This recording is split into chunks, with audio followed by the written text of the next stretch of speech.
તો હાલ રાજકોટ અગ્નિકાંડ ઘટનાના મામલે મહત્વના સમાચાર પ્રકાશમાં આવી રહ્યા છે। વાત કરીએ રાજકોટ ખાતે થયેલા ટીઆરપી ગેમ ઝોનમાં અગ્નિકાંડની તો મહત્વના સમાચાર આવી રહ્યા છે। વીર નર્મદ દક્ષિણ ગુજરાત યુનિવર્સિટીના કુલપતિએ આદેશ આપ્યો છે। યુનિવર્સિટી સંલગ્ન 300 કોલેજોને આદેશ આપવામાં આવ્યો છે। વીર નર્મદ દક્ષિણ ગુજરાત યુનિવર્સિટીના કુલપતિએ આદેશ આપ્યો છે। તો ફાયર એનઓસી લેવા માટે આદેશ આપવામાં આવ્યા છે તેવી માહિતી હાલ સામે આવી રહી છે। આ સાથે જ એનઓસી નહીં હોય તો પ્રવેશ પ્રક્રિયા અટકાવવામાં આવશે। વીર નર્મદ દક્ષિણ ગુજરાત યુનિવર્સિટીની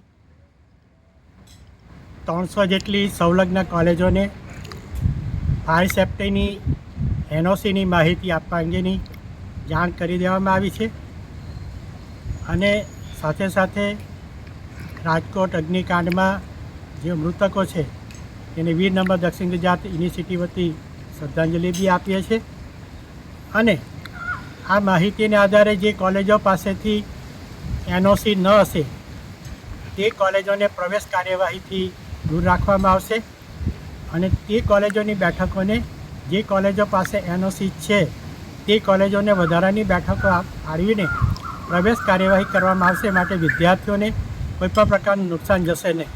સર, કેટલી યુનિવર્સિટીઓ સલંગ આપણી સાથે જોડાયેલી છે કોલેજો અને શું પરિપત્રમાં ઉલ્લેખ છે? આપણી વીર નર્મદ દક્ષિણ ગુજરાત યુનિવર્સિટી સાથે 300 જેટલી કોલેજો જોડાયેલી છે અને કોલેજોને સ્પષ્ટ જાણ કરવામાં આવી છે કે જો એનઓસી નહીં હશે તો તમારી પ્રવેશ ફાળવણી પણ અટકાવવામાં આવશે અને રાજ્ય સરકારના પરિપત્ર અનુસાર તેમની માન્યતા રદ કરવા અંગેની પણ